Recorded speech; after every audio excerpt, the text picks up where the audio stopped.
A couple days ago, I felt ill. You know those illnesses that are so pain inducing? They're like fever, you've got like a cold, you're in bed and you have like cold sweats and all of these. And in that time, I ended up indirectly quitting nicotine. For a day, I didn't have any because I didn't have a new packet, and I kind of ran out. I only had old ones to reuse, which I didn't really want to do. And I was ill anyway. And so I'm lying in bed here and I'm thinking, wow, my life feels shit right now. And then I kind of summed it down and I thought, I mean, it kind of seems a little bit like nicotine withdrawals as well, because if you ever like quit nicotine, you'll understand what the withdrawals feels like. If you haven't, you kind of don't feel too real, especially if you like used as much as I did. I'd bang in a snus every like 30 minutes, and these are 50 milligrams, so it's pretty heavy. And so like getting off them, I didn't feel like real. I felt like my world was gonna end. Every like minor inconvenience was super inflated and like a big deal. It's kind of like when you stub your toe in the morning and then you drop your coffee and then you I don't know, like some bird shit lands on your head, astaghfirullah, and you just think like, what the hell? Like everything's going wrong. Sorry, my voice is still a little bit messed up. You might be able to tell. But yeah, I just felt like my whole world was crumbling. It's crazy to me, because I then realised sitting in bed, if I have to rely on a substance this much to make me feel normal, like a normal person, then I can't be on this anymore. And so being ill, and then not having the snus, made me realise that this is actually something I need to get off. And now the next part really sent my head under, because now I knew I was quitting nicotine. I couldn't have any. I wasn't going to buy any more packs. And now I had the sudden shocking realisation that I'd never have this again in my entire life. That I would never have that buzz, that feeling again. And I'd never get that quick hit of dopamine. And then I just thought, oh shit. I've said it and now I've got to do it. And I've told everyone that I've quit. And so I've got to do it now. I did it, but it was that sudden realisation of like, this is never happening again. Okay, fine. And I got past that part. And then that kind of like, that derealisation hit. And this is the first time I tried to quit, I had this feeling. And I was actually sitting in bed watching documentaries on drugs in America, in places like, is it Detroit? I don't know, like places like that where Fent is kind of legalised or just allowed to kind of be used. And I mean, I was trying to quit snus, and I was laid there and I was like, oh my days, I don't even feel real. Anyway, obviously I ended up doing them again, but I had this feeling this time now again. And when I tell you this is the worst thing, imagine if any of you have ever smoked weed before, that after like the ganja over, the after high, the, what's it called? Like, I don't know how to explain it. When you smoke and then you stop, you feel the next morning, let's say you do it before you go to bed, you feel a bit not real, right? You feel a little bit kind of like you look at your hands and you don't really know if they're your hands. And I felt like this, but worse. Really, really bad. And so like I'd look around me and I just wouldn't know what's real anymore. And this sounds completely ridiculous to like the fact that it's just nicotine. But let me explain something to you, right? The science behind this. When your brain gets a quick hit of dopamine from whatever it is, it will want to get that hit of dopamine again, and so it will do that thing again, and that's what creates addiction. And so when you have, 1 second, and by the way, wallah, I've not done any of these since I said that I've quit, which was 4 days ago, maybe 3 days ago, I don't know. But these have 50 milligrams of nicotine in them, and a cig has about 12.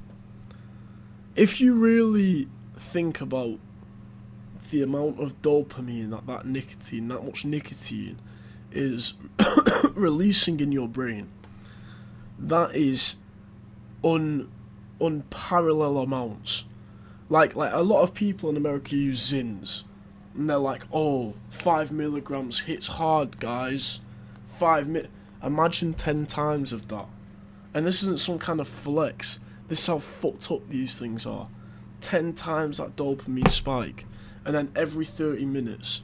And so essentially what ended up happening was my tolerance got super high, but then also my kind of resilience, the amount that I'd need also got higher.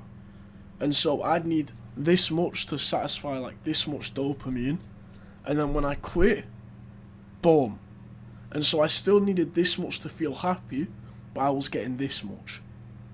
And so this huge gap here, I have to wait until this goes down, and now it meets the new baseline, okay? And so it's still being up here in the time period where I was just waiting for my brain to adapt. I didn't feel real, I kept zoning out, I was having cold sweats, waking up every 2 hours of the night, and I still, even last night, and I feel like pretty fine now, pretty normal, cold sweats, right? Waking up, bed sheets are dripping with just sweat. Waking up every 2 hours, like I said, all these things. All of that is because I had so much dopamine that was being put into my brain from these things, right?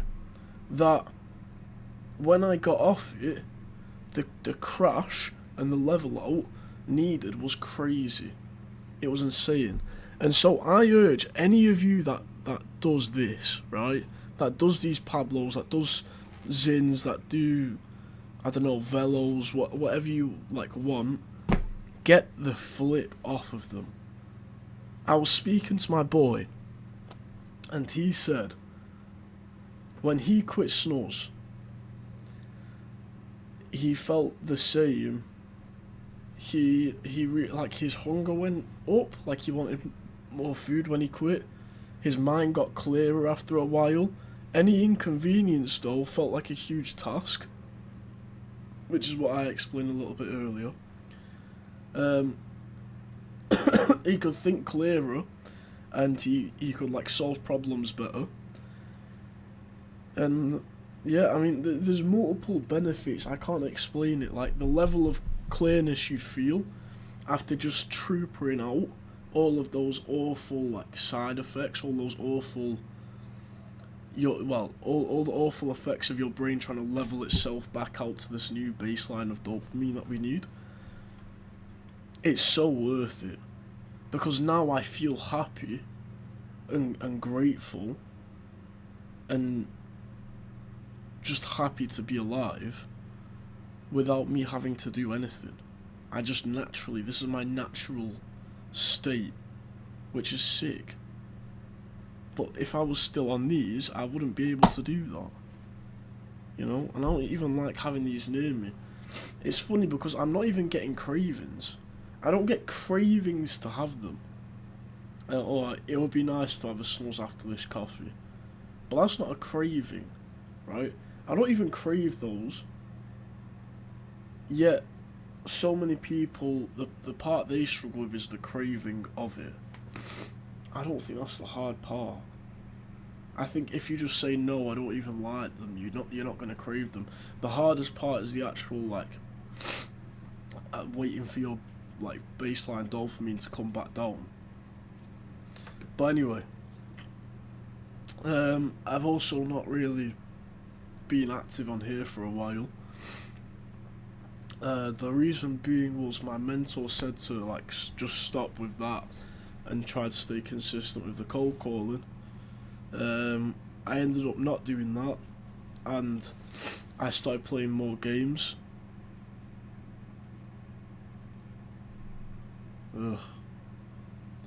So I started playing more games, and I'm about to tell you something. It's absolutely crazy. I started playing more games. I started indulging in more like dopaminergic activities or whatever it's called. And I started having dreams. I started having dreams where I was in a war and I was beheading people and like slicing through their stomachs, chopping their flip. Sorry guys, I'm still ill. My brain's processing. I was chopping through their stomachs, and like I was watching their organs fall out of them. Like all of this like really messed up shite I was doing. Like I was murdering people in the most gruesome ways. There was this one guy.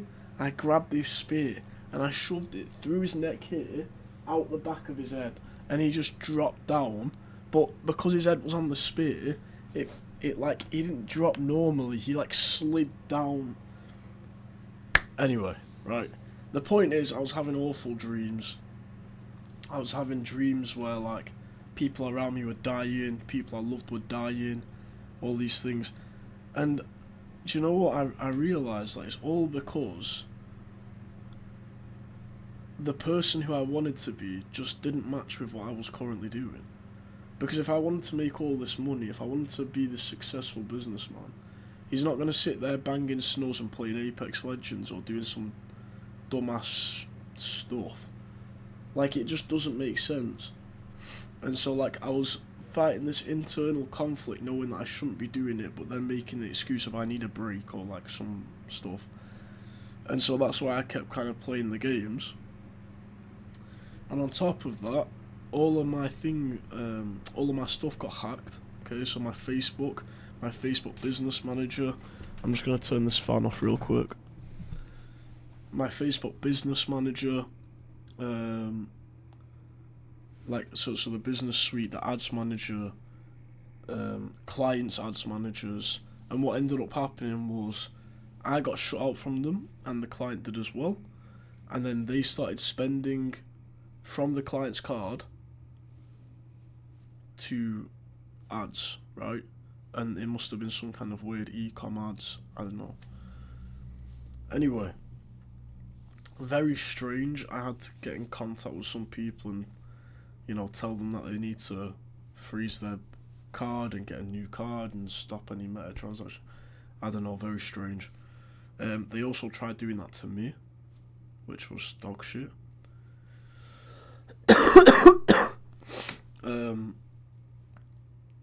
But yeah, flipping out. So that's completely wiped, banned, finished. So that's not a thing anymore. I got rid of all of my the games that I played. I completely got rid of that. I've quit snows. I've got rid of that. I'm eating clean and healthy. No short form content at all. I don't listen to music. And so I'm now at a level where my brain needs such a low stimuli to feel happy, kind of like working, right? Doing some kind of work. So little makes me feel so much now. And I realised the reason why I couldn't stay consistent, the reason why I'd run away from the pain, the reason why I would not push through is because I had a flawed philosophy where I thought that, it's okay, can't think and grow rich bollocks, right? It's like I thought, everything will sort itself out, I can just chill out and it will pop into my reality. And I really don't understand how people can do this, because I feel awful. Like, I know some people that make 50k a month and they play games, they send like retarded Instagram reels to each other and all of these things. I don't get that. I don't know how you can do that, because my brain feels really bad if I do that. And so, me personally, I need to kind of operate at a lower stimulus, or I can't put it in English, but lower activity, let's say. I need to operate at a lower activity because I can't have all this stimulation, otherwise my head gets super messed up. But yeah, anyway, so that's why I've not really been consistent. You really need to watch what you're putting in your head, what you're watching, what you're doing, what you're consuming. Stop using nicotine. It's a cope. It just makes you numb to the problem. Like, generally, overall makes you numb, makes you less aware and present. And I used to love those things. Like, anyone who knew me, they knew I used to vouch for these so much. Tamim, if you're watching this, bro, do you remember that one time we're on a Google Meets and you were like, my boy just banged in a double decker? And I was like, you know me, double deckers are like the way to go. And then, like, we were just talking about how I constantly had snuzzing. Like, you know how flipped up that is? And so, yeah, quit those things. I just thought I needed to make this kind of update. I don't know how often I'm going to be posting. I've also realised that I need to stop being so hard on myself in general. Like, I think I keep saying this in my videos, but it's a thing that you learn, I guess. And I don't think it's necessarily being, like, hard on myself, but just less strict in terms of, like, you didn't get this outcome, you're a piece of shit. Or, like, you didn't do this input today, you're a retard. Because at the end of the day, like, those kind of things are good. Like, it's good to have a bit of pressure on you so that you can get things done. It's not good to have a lot of pressure on you so that you feel shit and you don't do that thing tomorrow. Does that kind of make sense where I'm coming from?